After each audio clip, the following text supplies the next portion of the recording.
Hello guys, welcome back to our channel. So today we're gonna do a Shein haul. So we're doing a collaboration with Shein. So thank you Shein. You guys, first what I got.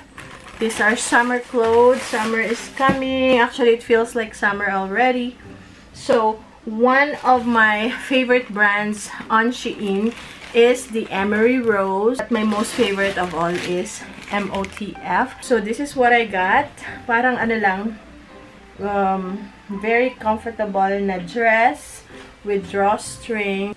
So yeah, this is such a nice stripes dress. It's not too long, it's not too short, and I like that it has pockets on both sides. So that is really nice. Next, another summer dress. This is high waist, okay? And it comes in different colors, but I chose the kind of like green, dark green, floral dark green, stretchable waist,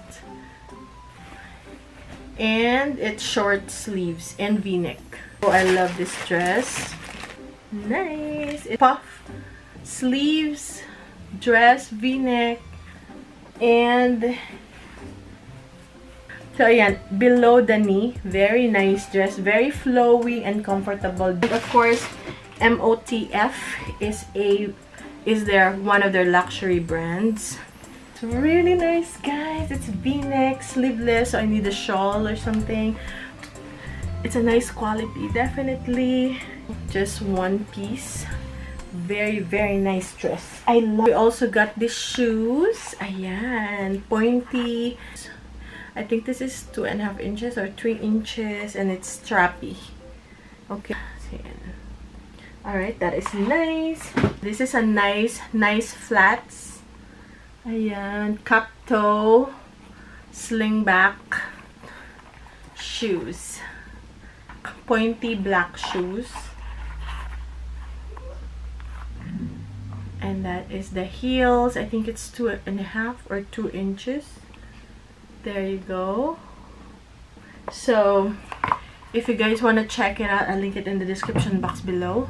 So that is our Shein trendy haul for today. And also I will link all the clothes and shoes that I've shown you today.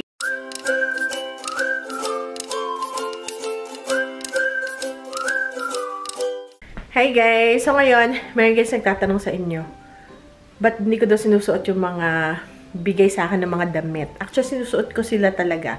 From Shein, from Dressin. Isa to dun sa, nakuha ko sa Dressin. Maganda siya guys, yung quality niya. So may pinuntahan kami ngayon. Meron kasing mga pinupuntahan kami na hindi ko pinapakita sa inyo pag nasa bahay lang ako nagbablog. Hindi nyo guys nakikita yung mga behind the scenes and all that. Pero ngayon, suot ko to. Ang ganda ito guys sa Dressin. Tingin ko $4 lang to. Pero maganda siya guys. Ayan, nakapalda ako. So, comfortable and especially mainit na ngayon, kailangan naka-short sleeves. So, to. And also yung sa Dressin din na black dress. Nasuot ko na yun before ko pa maipakita sa inyo. Nasuot ko na siya before pa. So, sinusuot ko siya guys, pati sa Shein, kung ano man, na, pero of course, hindi lahat kasi sobrang madami. And minsan, kapag meron, sabi sa akin, pumili ako ng number of clothes, di ba? Hindi man isabihin ng 10, lahat yung babagay sa akin. Kaya hindi ko sinusuot yung mga hindi bagay sa akin. Siya, pinipili ko lang yung bagay sa akin. So, yun guys. So, ngayon, kakarating lang namin. May kasama kaming mga kaibigan dito sa bahay, yung kaibigan ng mga bata. So, andun sila titingnan yung pusa. And then, paalis ulit kami.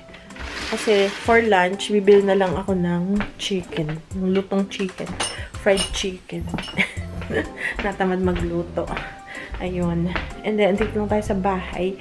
And then, meron kaming mga package na dumating. Hindi pa to na ano ni Daddy Mike. Ito, guys. Mga package yan na dumating. So, unbox pa. Pero collaboration yan.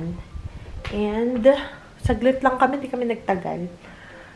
Tapos, babalik ulit kami. Kuka lang ng chicken. Yun na lang yung lunch namin. Tapos, tomorrow pala, naimbitahan kami naman doon sa ibang lugar. Mga 1 hour from here.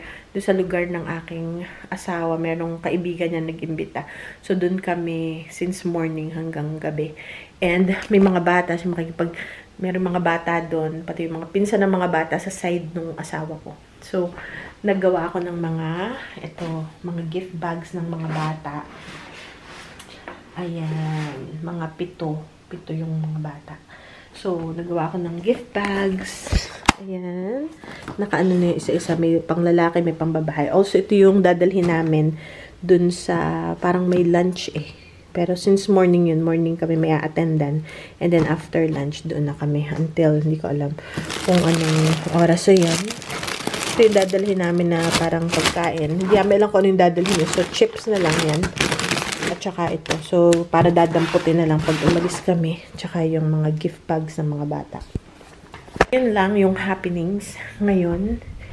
And, nakapagluto na pala ako kay na mother. Bago kami umalis, ang aga kong gumising na. Ano bang oras kong gumising? 6 something. 6:20. So, nagluto na ako ng gulay. Dahil kanina nagtanong na si mother, may gulay, magugulay ka ga. So, pagka gano'n, sabihin, gustong gulay. Pag hindi siya nagtanong, isabihin, meron pa silang tirang gulay or pagkain or mag-oatmeal lang muna sila or itlog or something. So, pag nagtanong, nagluto ako. So, meron na. Hindi ko alam kung gusto pa nila yung tira. Pero naisoli na yung isoli. So, I think okay na. Si mother. Okay, guys. So, hinintay ko lang sila kasi babalik uli kami kasi ihatid naman namin itong kaibigan ng mga bata. Hindi to yung mga bata. Ito, may edad na to. Nasa 30 na to. So, ngayon, i-ano lang natin. Hahatid natin sila ulit. And then, kukuha nga kami ng lunch. So, yun. Yun lang yung happenings today. And then, tomorrow, hindi ko alam makapag-vlog ako dun sa lugar na pupuntahan namin kasi, you know, hindi guys ako nagbablog at dito na ako sa banyo. Habang nagaganito ako, nagkwekwento. Tuloy yung aking dampot ng mga tuwalyang nakaano. Ganon. So, ayan. Tapos, yun lang guys. And see you guys later. Para hindi na ako wala akong masyadong gagawin today. Naglinis muna ako. So, pagka umalis ako ng bahay, gusto ko pagdating ko, malinis yung bahay.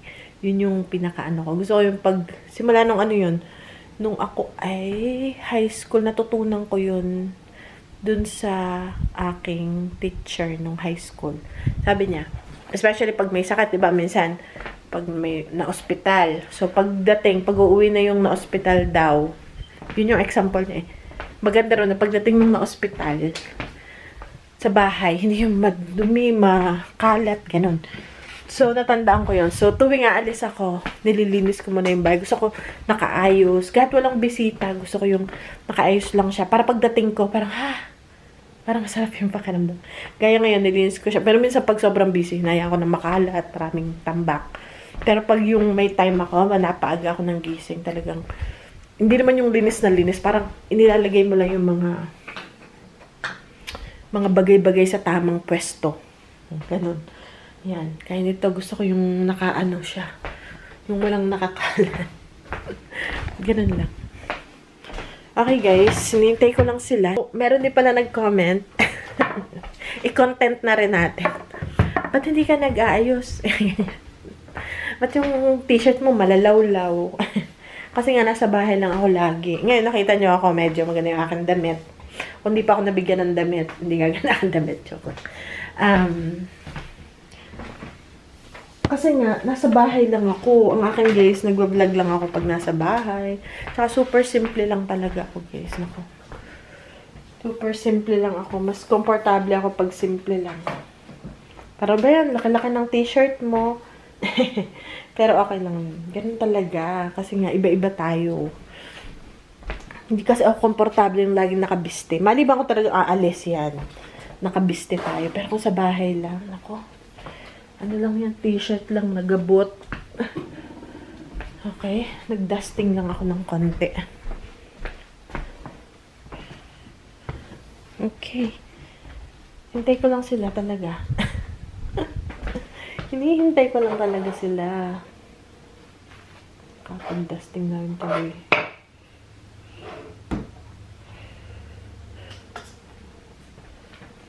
Alright. Alright guys, see you later. Ang tagal naman. Naglabas na ako ng chicken, pero kasi nga ano na eh, mag-alas 12 na. Hindi ko na rin siya maluluto. Eh. Kasi late na. Alangan na for lunch, ilaw pa. Then, ang inuna ko kanina yung gulay ni na mother. So, hindi ko na. Tsaka nakalimutan ko ibaba ka agad. So, yun. Okay, guys. Alright.